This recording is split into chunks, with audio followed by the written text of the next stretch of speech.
Hello student, मैं हूं M हक from biology point, A satellite of science Ekangarsarai.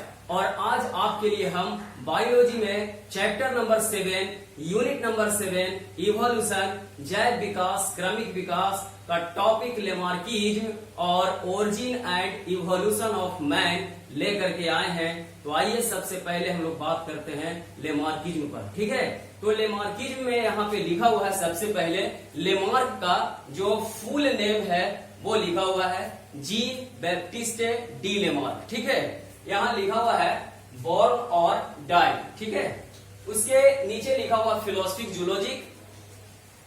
Lamarck के द्वारा जो बुक लिखा गया है उस बुक का नेम है फिलोसफिक जूलॉजी। फिलोसफिक जूलॉजी, ठीक है, 1809 में इसको पब्लिश किया गया। यहाँ पे मेंशन है लेमार्किज्म और एज फॉलोज। इसके अंतर्गत जो है वो 4 थ्योरी जो है मेंशन है, जिसमें इंटरनल वाइटल फोर्स, उसके बाद direct effect of environment, use and disuse of organ, inheritance of acquired character. ठीक है, तो सबसे पहला हम लोग देख रहे हैं internal vital force. Internal vital force Hindi होगा अंतःजैविक बल। जीवधारियों में अंतःजैविक बल की उपस्थिति के कारण शारीरिक आकार एवं अंगों में वृद्धि की प्रवृत्ति होती है। डायरेक्ट इफेक्ट ऑफ इन्वायरमेंट, वातावरण का सीधा प्रभाव। प्रत्येक जीवधारियों पर वातावरण का सीधा प्रभाव उनके जीवन पर होता है। ठीक है, जिसमें यहाँ लिखा हुआ कि प्लांट पर ये जो इफेक्ट है वो प्रत्यक्ष रूप से एवं एनिमल्स पर प्रभाव अप्रत्यक्ष रूप से दिखाई पड़ता है। ठीक है, प्लांट्स पे प्रत्यक्ष रूप से दिखाई पड़ेगा और एनिमल्स पे ये वातावरण का इन्वायरमेंट का जो इफेक्ट है वो अप्रत्यक्ष रूप से दिखाई पड़ेगा। थर्ड है use and disuse of organs. जीवों में किसी विशेष अंग का निरंतर उपयोग उस अंग की क्रियाशीलता को बढ़ाते हैं। लेमार्क के अनुसार कि जो बॉडी का ऑर्गेन्स अधिक कार्य में उसको यूज किया जाएगा तो वो फंक्शनल होगा, ये कहना है लेमार्क को। और जिसको यूज कम किया जाएगा ऑर्गेन्स का वो नॉन फंक्शनल हो जाएगा। और टाइम टू टाइम वो वेस्टिजियल ऑर्गेन में वो अवशेषी अंग के रूप में वो परिवर्तित हो जाएगा और फाइनली समय के साथ वो एक्सटिंक्ट भी, विलुप्त भी हो सकता है। ये लेमार्क को कहना है। ठीक है, वो यहाँ पॉइंट मेंशन है, आप उसको नोट कर सकते हैं। लास्ट है इनहेरिटेंस ऑफ एक्वायर्ड कैरेक्टर्स, उपार्जित लक्षणों की वंशानुगति। इसमें लिखा हुआ लेमार्क के अनुसार कोई भी जीव अपने जीवन काल में उपार्जित लक्षणों या गुणों को जनरेशन टू जनरेशन स्थानांतरित करते हैं। जीवन काल में जीवों में विकसित होने वाले लक्षणों को एक्वायर्ड कैरेक्टर एवं इनकी जनरेशन टू जनरेशन वंशानुगति कहलाती है। ठीक है, उसके बाद आगे लिखा हुआ है कि नई जनरेशन के सदस्य अपने पेरेंट्स से प्राप्त विभिन्नताओं के अतिरिक्त नए लक्षणों को भी प्राप्त करते हैं।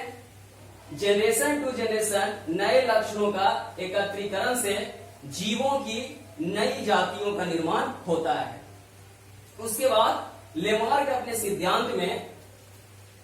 सिद्धांत के पक्ष में कई उदाहरणों को प्रस्तुत किया। लेमार्क का जो कॉन्सेप्ट है उसको सही बताने के लिए कई एग्जाम्पल जो है उनके द्वारा दिया गया। उनमें से कुछ एग्जाम्पल्स है जैसे African giraffe, webbed toes of aquatic birds, snake, flightless birds और एम्फीबियंस ऑर्गेनिजम्स।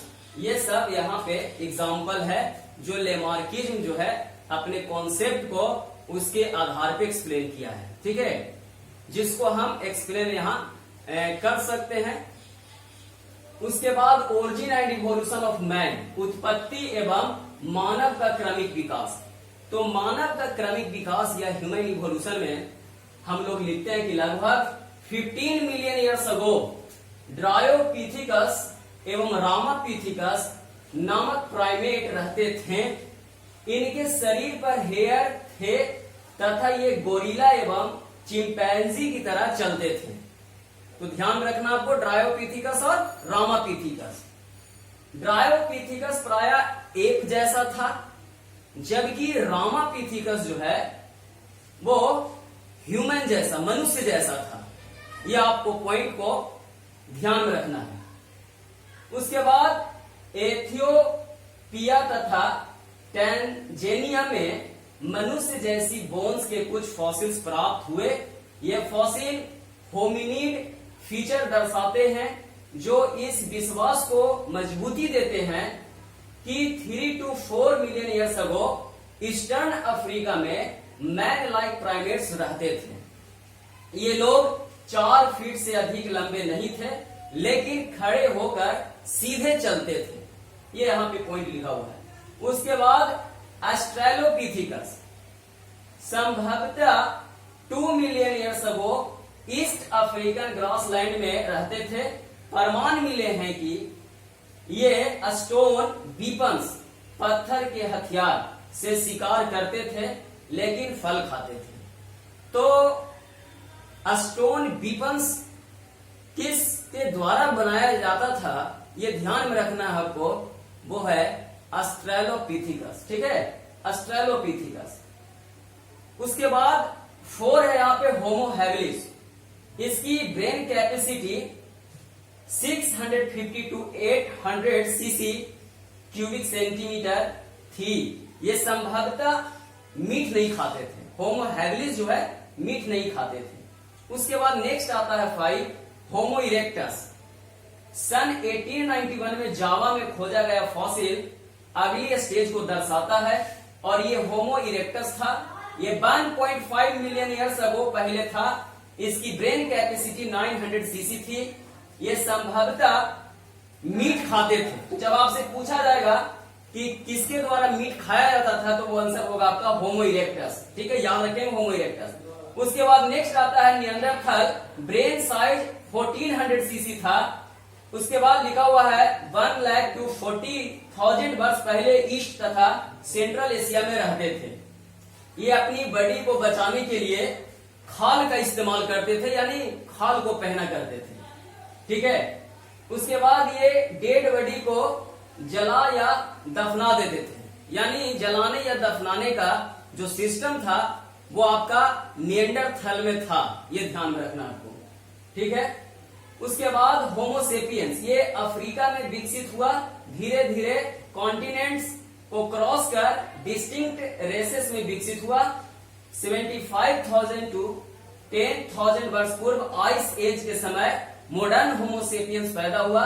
लगभग 18,000 वर्ष पहले प्री हिस्टोरिक केव आर्ट, गुफा चित्र विकसित हुई। लगभग 10,000 वर्ष पहले एग्रीकल्चर, कृषि की शुरुआत हुई तथा मानव बस्तियां बनना शुरू हुई थी।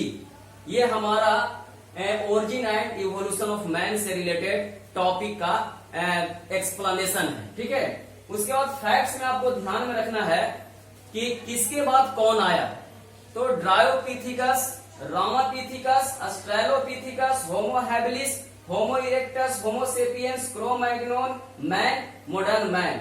और ट्रिक्स में लिखा हुआ है ड्रा है एरसा कर्मो। ठीक है, जिसमें आपको ड्रायोपिथिकस, रामापिथिकस, ऑस्ट्रेलोपिथिकस, उसके बाद होमो हैबिलिस, होमो इरेक्टस, होमो सेपियंस, क्रो-मैग्नोन मैन, और उसके बाद मॉडर्न मैन। तो ये आपका यहाँ पे फैक्ट्स में, वहां पे आपको ध्यान में रखना है कि इसके बाद कौन सा जो है ह्यूमन का इवोल्यूशन में एविडेंस मिला है। ठीक है, तो हम लोग इवोल्यूशन के ये लेक्चर नंबर 5 में जो टॉपिक का स्टडी किए वो लेमार्किज्म है और origin and evolution of man है। ठीक है, उसके बाद मेरा इस चैप्टर में जो टॉपिक रह गया है वो हार्डी-पिनबर्ग प्रिंसिपल रह गया है। उसके बाद आपका ये चैप्टर कंप्लीट हो जाएगा लेक्चर में। तो मिलेंगे हम लोग नेक्स्ट टॉपिक को लेकर के नेक्स्ट लेक्चर में।